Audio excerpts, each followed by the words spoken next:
Assalamualaikum warahmatullahi wabarakatuh. Alhamdulillahi rabbil alamin wal aqibatu lil muttaqin wala udwana illa 'alal zalimin. Asyhadu an la ilaha illallah wahdahu la syarikalah wa asyhadu anna Muhammadan abduhu wa rasuluh. Allahumma shalli ala Muhammad wa ala alihi wa ashabihi ajmain, amma ba'du. Jemaah kajian yang semoga dirahmati oleh Allah Subhanahu wa taala, mari kita awali dengan bacaan basmalah. Bismillahirrahmanirrahim. Kita bersyukur kepada Allah, kita memujinya dan kita mohon pertolongan hanya kepadanya. Shalawat dan salam senantiasa kita curah limpahkan kepada baginda Rasulullah Muhammad sallallahu alaihi wasallam. Selanjutnya dalam kesempatan kajian di malam hari ini, untuk yang kedua kalinya saya matur di hadapan Bapak Ibu jamaah sekalian, sekedar nge-refresh yang pernah saya sampaikan di 1 bulan yang lalu mungkin, karena terkait dengan momentum Mauludin Nabi Muhammad SAW. Jadi bagaimana kota Makkah yang pernah kemudian hancur, yang asal muasalnya itu sesungguhnya Makkah ini bukan berasal dari orang Arab asli. Ya, karena dari Nabi Ismail, yang Ismail ini dari Ibrahim. Ibrahim itu aslinya orang Babilonia. Babilonia niku Irak sakniki niku. Lalu kemudian hijrah ke Mesir dengan cerita yang pernah saya sampaikan kisahnya, dari Mesir ke Palestina. Dari Mesir ini mendapat jariyah, Sarah mendapatkan jariyah namanya Hajar, membantu kepada Sarah dalam kehidupan, masuk dalam keluarga, kemudian pindah ke Palestina. Akhirnya ada kisah 80 tahun belum dikaruniai momongan, kemudian Hajar, seorang pembantu atau mungkin budak itu, kemudian dinaikkan statusnya menjadi istri. Kemudian dari sana lahir Ismail, dan kemudian Ismail dihijrahkan, dipindahkan ke Mekah itu. Mula bukane situ. Kemudian ada suku Jurhum yang ketika itu mengadakan perjalanan, kemudian kehabisan air, minta air di air Zam-Zam yang sebagai mujizat dari Allah Subhanahu wa taala itu. Kemudian maka persilangan antara dari keturunan Nabi Ibrahim dengan suku Jurhum. Nah, Nabi Ismail ini menikah dengan suku Jurhum. Bertahun-tahun tinggal di situ, sudah teratur, diserang oleh suku Khuza'ah ketika itu. Maka suku Khuza'ah kemudian menguasai. Maka sebelum dikalahkan Jurhum ini, air Zam-Zam itu ditutup. Ya, ditutup. Karena ya namanya siasat dalam peperangan, yang namanya air itu kalau siapa yang bisa menguasai air, dia akan bisa menang. Maka sampai kemarin saya sampaikan bagaimana kisahnya penggalian kembali sumur Zam-Zam oleh Abdul Muthalib, yang ketika itu dibantu oleh Hisham. Salah satu Haris bukan Hisham, Haris putra yang pertamanya, sampai kemudian Abdul Muthalib bernazar seandainya punya anak jumlahnya 10, maka dia berazam seperti yang dilakukan oleh Nabi Ibrahim untuk menyembelih salah satu di antaranya untuk takarub, mendekatkan diri kepada Allah Subhanahu wa taala. Ya, begitu. Selanjutnya itulah Abdullah, nama putra Abdul Muthalib yang keluar dalam undian itu sampai 10 kali. Kemudian Abdul Muthalib diganti dengan setiap keluarnya 10 ekor onta. Maka untuk tidak dikorbankannya Abdullah, putra Abdul Muthalib ini, yang itu dengan 100 ekor onta, karena diundi 10 kali keluar nama yang sama gitu. Jadi Abdul Muthalib ini juga sudah terkenal sangat dermawannya. Dia juga mengurusi orang-orang yang jamaah haji itu, memberi makan, minum, ya, kemudian bersedekah, luar biasa seperti itu. Nah, sampai akhirnya Abdullah menikah dengan Aminah, lahir Nabi Muhammad SAW. Hari ini saya akan menyampaikan satu, mungkin kalau boleh disebut dari serialnya, masuknya agama Yahudi di Jazirah Arab. Bapak Ibu yang kami hormati, pertama akan kita bahas dulu tentang Yahudi. Yahudi ini kalau asal katanya ya itu harfun nida, Pak, panggilan. Wahai. Huda itu artinya petunjuk, ngoten nggih. Yahuda ya, wahai orang yang mendapatkan petunjuk. Jadi huda atau petunjuk, kalau dulu malah diartikan sebagai orang yang bertobat. Nah, dari mana kisahnya? Waktu Nabi Musa alaihissalam pergi, ini sebenarnya juga cukup panjang lagi. Nabi Musa itu pergi ke Gunung Tur Sinai. Jadi setelah orang Mesir ini diselamatkan dari Fir'aun, ya Pak, dia ada peristiwa adu antara tukang sihirnya Fir'aun yang jumlahnya ratusan bahkan ribuan itu bersama dengan Musa dan Harun, ternyata dimenangkan oleh Musa. Kalau analisanya ulama NU namanya Gus Bahak, Pak. Itu tukang sihirnya Fir'aun itu sih duwe adab karo Musa, Pak. Kowe sik apa aku? Ngoten. Musa pun punya adab sekalipun terhadap musuh. Nggih panjenengan ingkang sepuh. Makanya ya anak-anak muda itu bagaimanapun jangan tinggalkan orang tua. Rumangsa ngerti ya apa bapak ngertine apa itu jangan. Itu kemudian begitu melihat, begitu dia mengeluarkan sihirnya yang ilmu pamungkasnya, wis pokoke iki karepe wis ndang digepuk rampung ngono wae rasa suwen-suwen gitu lho. Dadi sing ditokke iki carane nek adu niku ora ilmune sing tingkatan rendah sik terus tinggi ngoten to. Iku langsung sing paling pol ngoten lho. Wis pol wae rasa suwen-suwen ngoten niku. Ternyata mereka yang dunia persihiran itu profesornya itu kami semua ini. Dedengkote ya kami iki ndak ada yang lain yang lebih hebat dari kami. Lah kok enek cah cilik sing iso ngalahke. Maka kemudian dia berpikir, iki rasa baene bocah iki. Gitu. Saya sportif, saya harus mengikuti dia sebagaimana janji saya tadi. Ora lengko nek kowe engko menang ngono kira-kira iki njaluk hadiah apa ngono. Kula mboten nyuwun sanes-sanes kajawi panjenengan baris wonten ing wingking kula. Maksudnya menjadi pengikut gitu.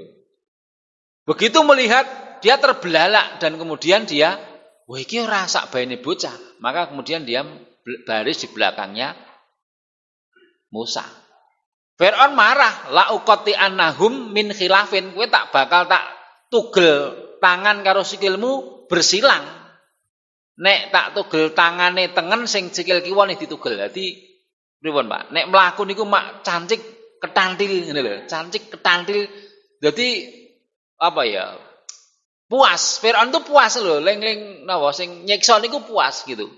Ancaman itu tidak membuat dia nyalinya ciut, akhirnya tetap mengikuti Musa. Dia kemudian bersama dengan orang-orang Bani Israel itu harus lari dan di depannya adalah laut merah. Maka Allah perintahkan untuk memukulkan tongkatnya, ternyata terbelahlah lautan itu. Lautan terbelah mongko banyu, Pak. Niku biasanya nek jenenge tanah kenek banyu niku kan becek toh. Ya ora mungkin langsung iso dilewati toh. Tetapi saat itu kemudian Allah menyuruh angin yang membawa uap panas itu kemudian untuk langsung seketika itu bisa napa Pak? Mengeringkan dan bisa dilewati dengan mudah. Nah ini kan luar biasa begitu loh. Bisa menyeberang semuanya, akhirnya tentara Fir'aunnya ya begitu sangat napa nggih wis ngigit-igit, emosinya yang memuncak itu. Fir'aun sendiri turun tangan, ora mung napa menyuruh para prajuritnya untuk mengejar Musa ini karena wis carane kebenciannya sudah memuncak, Pak. Nek kebencian memuncak kan ngoten niku, Pak. Wis kudu aku dhewe sing nugel gulune. Dia akan semakin puas. Atasnya aku ki pangeran kok diino karo bocah. Oh, titenono ngoten niku. Saat itu kemudian sebenarnya dia juga takut, Pak. Wih, lagi kok iso kaya ngene? Umpaminipun ngeten nggih. Ini laut, terus ini kayak terputus ngeten lho, Pak. Kados enten kocone ngeten lho, Pak. Niku sih berputar-putar kan juga berputar. Lha engko nek balik piye? Jane ya wis Firaun ketika itu maju mundur, Pak. Lah ning anak buahnya nek aku ngasih maju mundur, lah aku piye? Ini terkadang begitu, Pak. Seorang pemimpin itu nek wis neng ngarep arepan mundur isin. Wis kudu maju kok aku, Pak, maju. Begitu di tengah memang dipukulkan kembali, toya niku kok saged balik meleh. Dia mengatakan saya beriman kepada Robnya Musa. Maka keimanan pertobatan yang yughorghir, napa? Nyawa itu sudah ada di tenggorokan itu tidak diterima oleh Allah Subhanahu wa taala. Lah mau ki ngopo kan ngoten. Nah, betul diselamatkan, ini agak sedikit saya nyambungkan kisahnya ini. Maka kemudian umatnya Bani Israel ini dia harus memasuki negara Palestina, sementara Palestina itu dikuasai oleh suku Amalek, Pak. Amalek itu orangnya tinggi, besar, kuat, menang kalau urusan peperangan dia menang. Maka orang Bani Israel ini takut, Pak. Saya enggak mau Musa. Kalau mau memerangi mereka enggak mau membebaskan Palestina dari Masjidil Aqsa itu. Kami enggak mau. Kami enggak kuat. Sudahlah. Mungkin tentang Quran mungkin diceritake. Kamu pergi saja dengan Tuhanmu untuk berperang. Saya tak duduk di sini saja, coba. Wis diselametke saka cengkeramannya Firaun, dan itu mukjizat di depan mata, dia tahu iki kon maju menghadapi bangsa Amalek, iki pokoknya syaratnya maju siap gelem ngono tok udune. Nanti yang memberi kemenangan itu adalah Allah Subhanahu wa taala. Ananging dia pakai perhitungan nalar karo mungkin nafsu dia itu. Enggak, dia maunya duduk-duduk seperti itu. Makanya dia diazab ketika itu, Pak, berputar-putar namanya di padang tih. Mubeng wae anggere esuk mangkat, sore iki balik ning gone wau. Lur. Lah iki lek kaya sing ndek iki kae no. Lah iya no. Muter-muter ngoten niku. Muter-muter terus seperti itu sampai akhirnya dia ketika kengelayan niku nggih, pripun nggih? Ya Musa, bagaimana ini? Kami kehausan. Kemudian Allah perintahkan idrib bi asokal hajar fan fajarat min husnata asrota aina. Pukullah wahai Musa batu itu, maka akan keluar memancar mata air. Mata air jumlahnya 12. 12 itu masing-masing suku niku wis duwe tempat minumnya sendiri-sendiri ngoten lho, Pak. Ini pun 12 suku itu sudah ada tempat minumnya sendiri wis ketok ngoten wis ngoten niku. Bareng pun saged ngombe ngunjuk dengan air yang jernih seperti itu, dia kemudian masih minta lagi. Lah kok ngombe, plempoken aku ngono. Kami mintakan kepada Musa, ya Musa kepada Tuhanmu ngono to. Njaluke kok enggak kepada Tuhan kita, kepada Tuhanmu. Ini seolah-olah bukan Tuhan dia gitu loh. Ini kepada Tuhanmu untuk memberikan kepada kami makanan. Maka Musa mengangkat tangannya mohon pada Allah Subhanahu wa taala. Maka diturunkan namanya mana salwa. Mana salwa niku ya kayak burung, lajeng minumannya yang menyegarkan itu dan sekaligus sebagai kekuatan itu kayak napa nggih? Madu ngoten, Pak. Madu. Jadi makanan yang paling hebat yang kandungan nutrisinya, kandungan apa semuanya ada di situ ngoten lho. Makan itu terus, wah dia senang. Tetapi setiap hari dia makan seperti itu, jeleh Pak mungkin Pak. Dia minta kepada ya Musa, kami tidak tahan, kami enggak sabar hanya dengan dua jenis makanan, mana dan salwa. Kami minta yang keluar dari tanah, sing ditandur saka lemah. kacang adasnya, mentimunnya, ngoten niku. Musa mengatakan, ini Allah sudah ngasih kepada kalian, itu makanan yang paling baik. Kok kamu pilih yang rendah sih? Pokoknya saya nggak tahan. Wis bosen aku ambedino kok mana salwa. Rasane nopo? Mungkin kacang nopo? Iki sing sayur-sayuran lho. Ngoten niku. Akhirnya ya seperti itulah kondisinya Nabi umatnya Bani Israel ini. Nabi Musa lah kemudian memang Allah saking coro napa nggih. Nabi kan juga seorang manusia biasa, Pak. Kuwi cara ngadepi umat sing kaya ngoten niku pripun, Pak? Umpamane guru mulang kuwi pripun nggih? Kaya ora enek tilase blas ngoten lho. Judek to niku. Lah dihibur. Kalau Rasulullah kan hiburannya di Mi'rajke. Ini kan. Nah, kemudian sebenarnya masih panjang ceritanya. Musa ini kemudian dipanggil oleh Allah Subhanahu wa taala di Gunung Tur Sina. Nah, untuk menerima wahyu itu wes umat serahke kepada saudaranya namanya Harun. Lah Harun niku piyayine anu, Pak, lemah lembut, Pak. Ngoten. Nek Musa niku ya wis rada mungkin apa ya? Ora basa-basi ngoten lho, pokoke ngoten niku. Pokoke ya gebuk ngono kira-kira ngoten niku.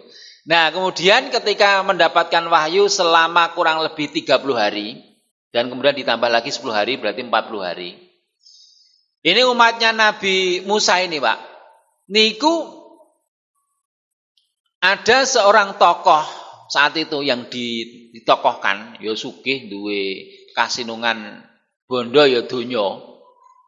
Sakjane dheweke iki pengin dadi pengaruh neng orang-orang Bani Israel itu, karena adanya Musa, pengaruhnya dia hilang. Kesempatan Nabi Musa itu selama 40 hari ditinggalkan ke Bukit Tur Sina itu, kemudian dia nggawe odo-odo gandeng sugih. Gawe patung anak sapi ning saka emas. Dikei bolongan sebelah ngoten niku. Terus kados-kados kalau saya membaca membaca sirahnya itu bisa bicara, Pak. Bisa bicara. Kados saged mungel ngoten lho. Kira-kira kalau saya pahami itu di nek kados lari-lari sakniki dolanan layangan niku enten sendarene niku lho, Pak. Ini kan ada bolongannya, langit tidak tertiup oleh angin itu kan ada suaranya, bisa kayak seolah-olah bisa berbicara. Lah orang kemudian mengatakan ini Tuhanmu. Lah namanya orang Bani Israel niku carane nggih labil ngoten, Pak. Gampang kena pengaruh ngono, kena bujuk, kena rayu.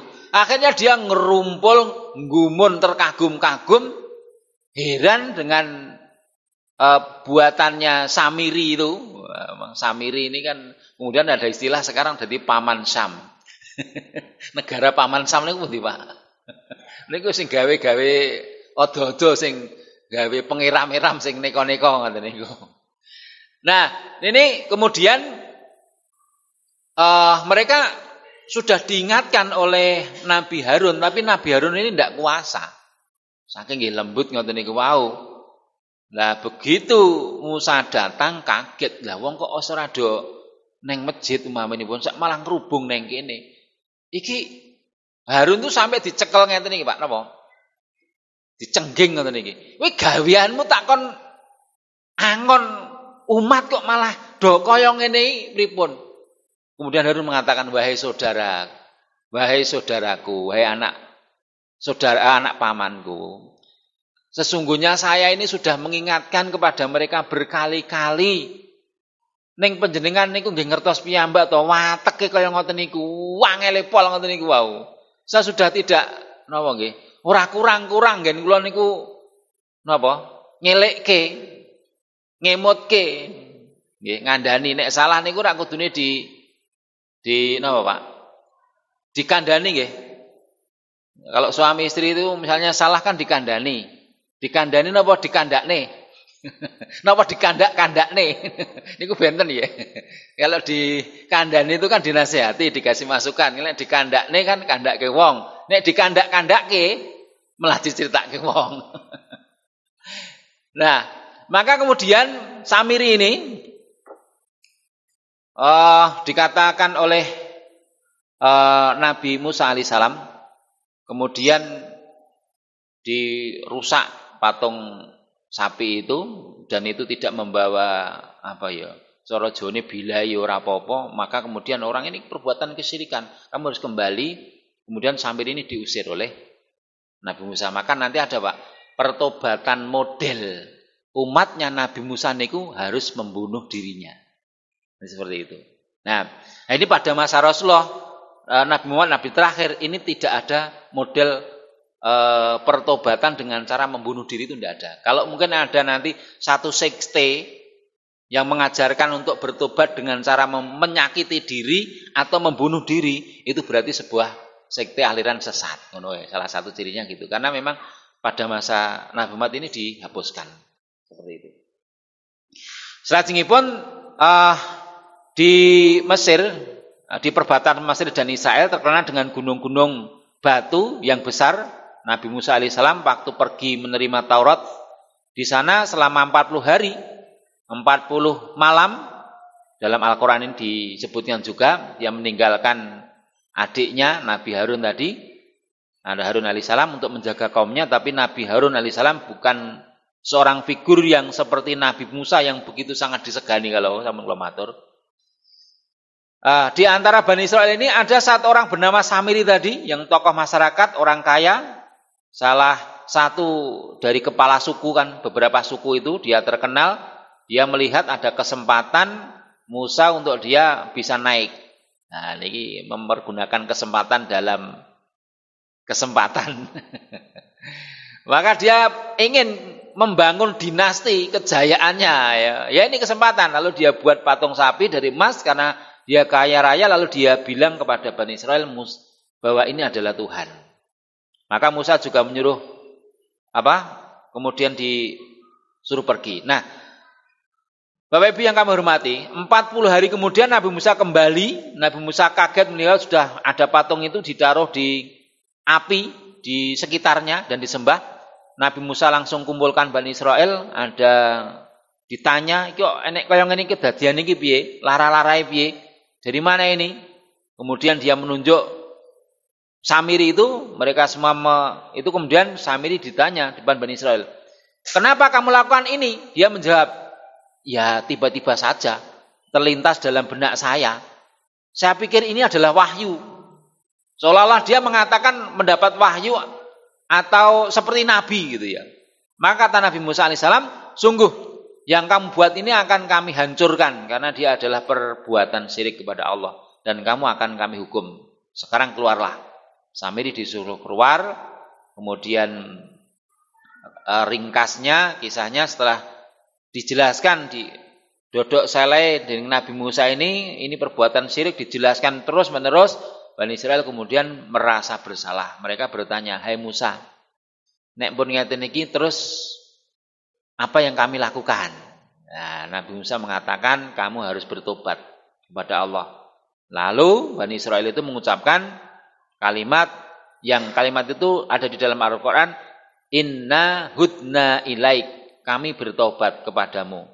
Inna hudna ilaik. Kalau kita ya astaghfirullahal azim. Karena inna hudna ilaik, kami bertobat kepadamu ya Allah. Nah, semenjak hari itu maka keluarlah istilah Yahudi. Yang maknanya sebenarnya ya bagus, orang-orang yang bertobat, siapapun yang mengaku pengikut Nabi Musa sampai hari kiamat dan tidak mau mengimani Nabi yang datang setelah Nabi Musa. Sakbare Musa niku sinten? Isa dan Nabi Muhammad, maka dia ini adalah orang Yahudi. Dan maka orang Yahudi ini nanti disebutkan dalam surat yang biasa kita baca, ghairil maghdubi alaihim waladhdallin. Nanti yang keduanya, yang Nasrani. Salajengipun Nasrani, Pak. Siapa itu Nasrani? Nah, sekarang Nabi Isa alaihissalam ketika Nabi Isa ini butuh, Isa biasanya disebut dengan Isa al-Masih. Masih niku bahasa Arabe masaha niku Pak, mengusap. Jadi salah satu mukjizatnya Nabi Musa itu kalau mengusap orang yang sakit jadi sembuh. Mengusap orang yang mati jadi hidup. Mengusap orang yang kantongnya kering. Pripun, Pak? Duwe akeh ngoten. Ya, itu Al-Masih, Isa Al-Masih. Maka Isa itu usianya 30 berapa, Pak? Diangkat oleh Allah Subhanahu wa taala 33. Maka kata-kata Isa ibnu Maryam di dalam Al-Qur'an itu jumlahnya persis dengan jumlah tahunnya. Kira-kira niku kleresan alias kebetulan apa mboten? Enggak. Itulah kehebatannya Al-Qur'an seperti itu. Kehebatannya.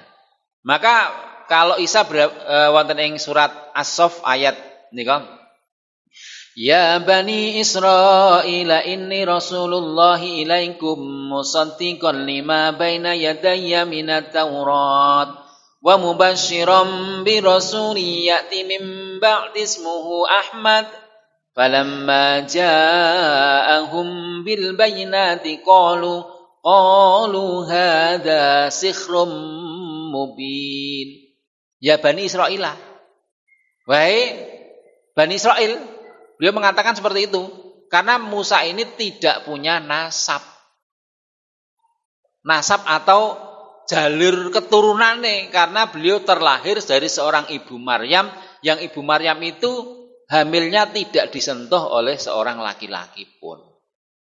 Dan nasab itu pertaliannya kepada bapaknya, dimanapun itu talinya kepada bapaknya, tidak kepada ibu. Nah, ngoten niku. Nah, tapi di negeri kita nanti kalau misalnya terjadi napa nggih? Terjadi sesuatu accident nganti lahir kok ora enek bapake, di akte kelahiran boleh ditulis dengan ibu. Lah niki nggih rada kacau. Monggo kowe nek cah wedok piye? Makanya ini sebenarnya kita berhati-hatinya seperti itu. Bahkan karena kalau anak putri nanti kalau mau nikah kan yang dicari harus bapaknya. Ya. Ditonton akte kelahirane karo surat nikahe bapake. Surat nikahe karo aktene kok lete mung sebulan. Lah iki canggih iki. Surat nikahe Agustus tahun 2019. Lah kok aktene muni wulane September tahunnya podo. Lho kok iso? Nah, ini berarti anak ini terlahir mungkin sebelum diakadkan sudah ada. Maka kalau dia seorang wanita, lah niki repotnya teng mriku niku, wanita. Maka bapak, walaupun dia bapak biologisnya itu sebenarnya dia tidak punya hak untuk menikahkan anaknya ini. Ini rentetan niku nggih panjangnya seperti itu. Karena yang namanya anak itu adalah statusnya dia itu ada dalam ikatan pernikahan yang sah. Tapi pun terjadi misalnya nyen pangapunten, ada orang kok mungkin menggok dalan, ternyata lahir ya anak itu pemilik ranjang virus itu yang tetap yang bertanggung jawab adalah orang tuanya. Niki menggok sithik. Terus Nabi Isa alaihissalam ini butuh pasukan untuk berjihad di jalan Allah. Maka Nabi Isa dipun sebatakan wonten ing Al-Qur'an.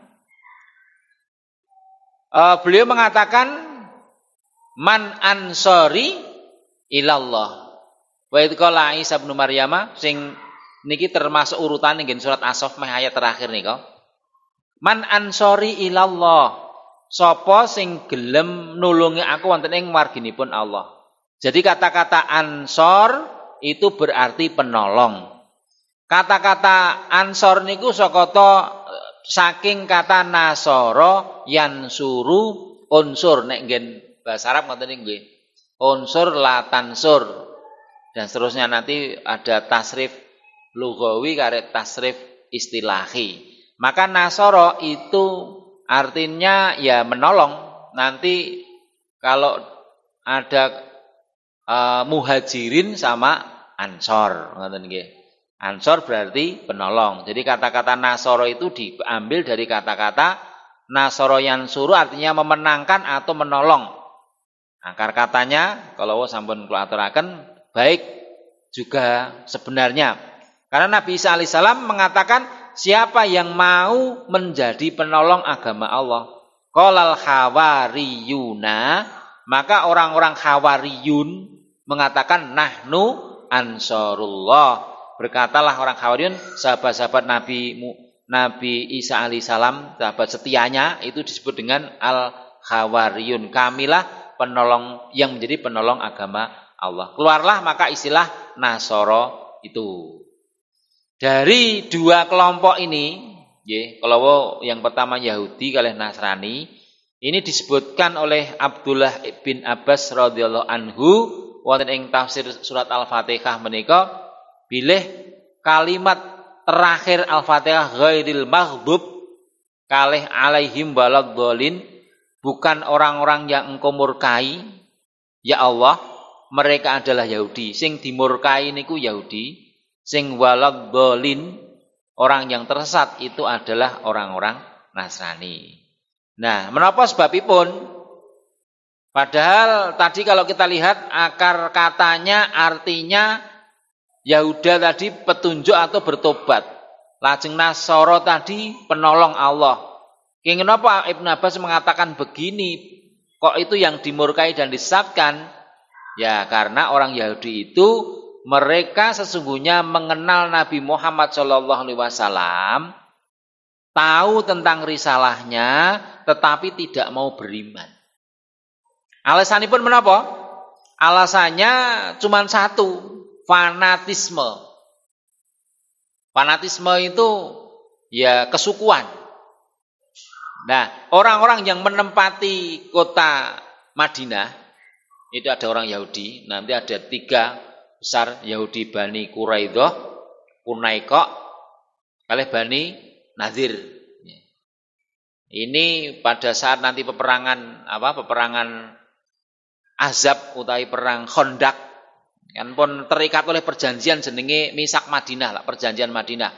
Pokoke ngendiyana wong sing nerang kota Madinah kabeh kudu cancut tali wanda kelebu Yahudi. Malah 3 golongan Yahudi ini bersekutu dengan pasukan sekutu. Wah, pasukane Quraisy itu yang dengan banyak kabilah itu memerangi kepada Nabi Muhammad. Ing mongko niku jenenge musuh dalam selimut. Wah, maka nanti sampai akhirnya di antara orang-orang 3 kelompok ini nanti udah diusir oleh Nabi Muhammad untuk meninggalkan benteng-benteng mereka semua ngaten kejadian.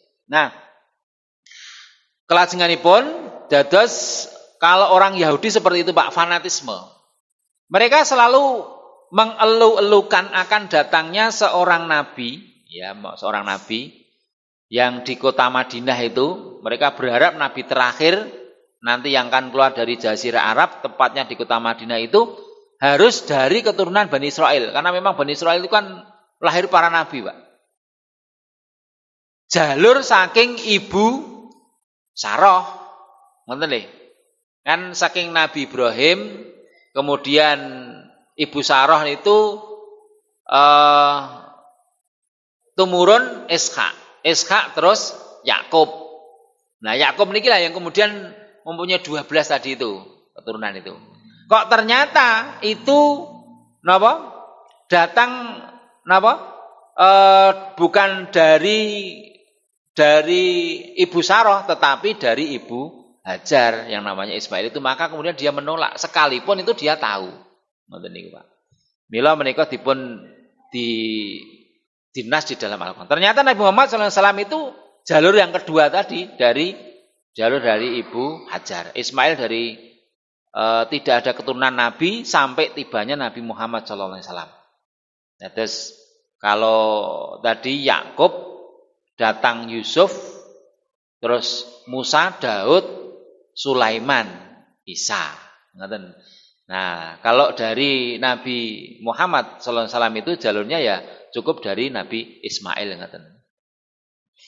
Apa fanatisme bodoh yang dilakukan oleh orang Yahudi? Dia bilang Muhammad itu turunan Ismail. Ismail itu ibunya itu Hajar.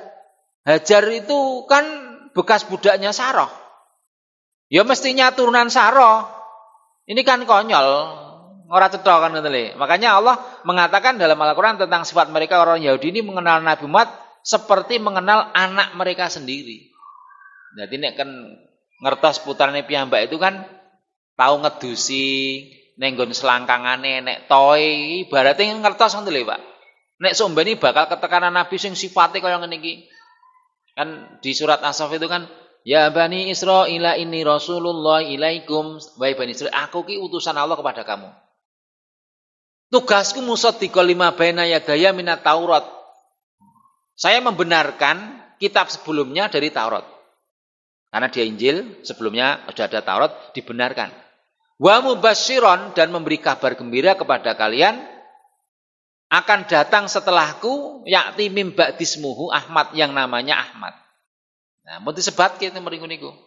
Maka nanti kisahnya ketika Nabi Muhammad ketika berdagang ke Syam niku Pak, itu oleh orang-orang di perjalanan itu ada pendeta itu ngintip saben nenek wong liwat iki sing wong kompah kapan yo tekone yo kapan yo tekone. Cirinya itu tidak satu pun seorang nabi kecuali dia kalau datang ke tempat itu mesti napa nggih?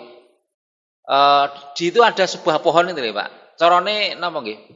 Dia itu sempat mampir terus berteduh di situ dulu. Ngoten niku. Makanya kan ketemu Bukhairah itu, wo iki, wong iki kan ngoten niku.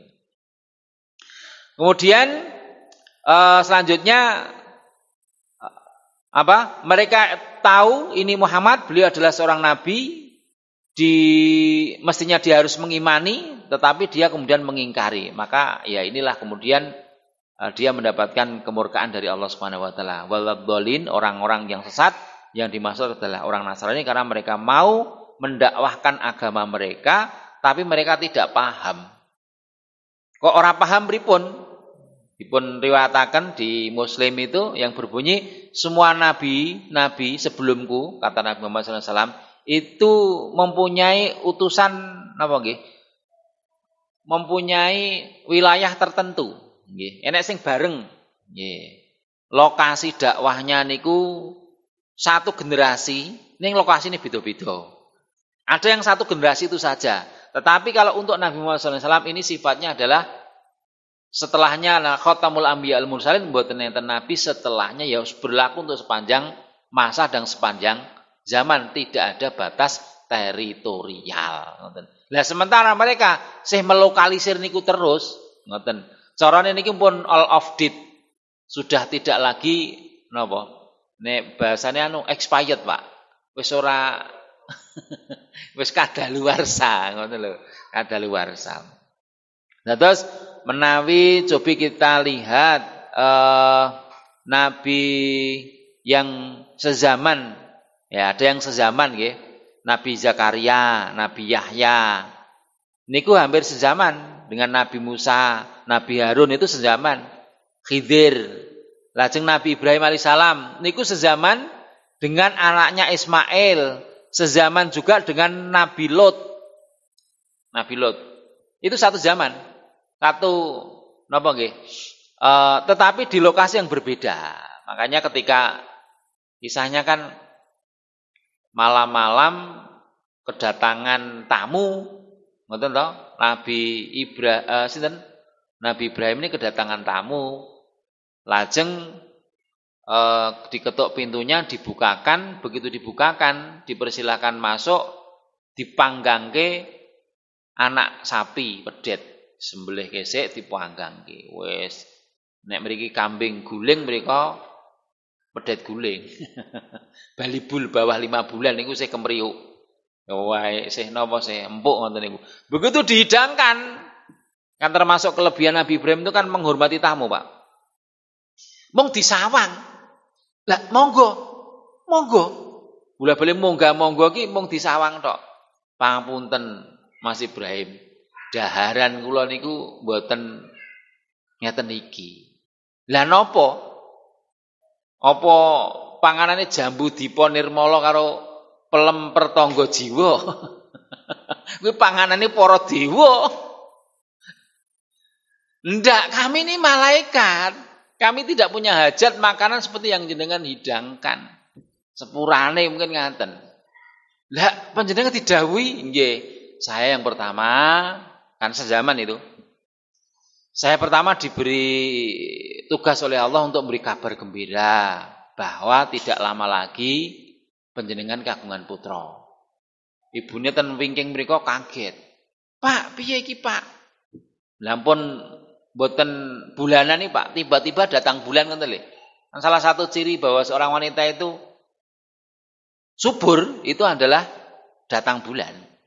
Nah, kalau sudah tidak datang bulan berarti wis mandek karena napa? Sel telure niku saya aktif ngoten lho. Nah, siap untuk dibuahi. Lho kok ngerti-ngerti metu meneh, Pak. Piye iki kan ngoten niku. Nah, kula niku anak ragil. Dhisik le tapahe mbok iki kumbahno. Jadi nek kon ngumbahke wis terus mari. Nah, seperti itu, maka kemudian dia mengkabar gembira kamu akan punya anak niki. Ingkang kula aturaken kelawa Ishak Yakub lan sak piturutipun. Maka kemudian setelah ini saya mau pamitan. Niki jadwal kula selajengipun niku tenggen umatin Nabi Lut sezaman dengan Ibrahim. Lah Nabi Lut niku diutus wonten panggenan sing benten namine kaum Sodom. Kaum Sodom niku kaum sing kewalik, senengane ora karo lawan jenis ning sesama jenis. Begitu datang ke Nabi Lut, ya Nabi Lut garwane Nabi Lut niku napa nggih, Pak? Ngandhake karo wong-wong niku sing ning jaba nek bojoku iki ana tamu wonge ganteng-ganteng. Ya, terus maknanya istrinya Nabi Lut itu kemudian tidak taat kepada Lut itu bukan berarti dia pelaku zina, bukan, Pak. Pelaku maksiat dosa besar, bukan.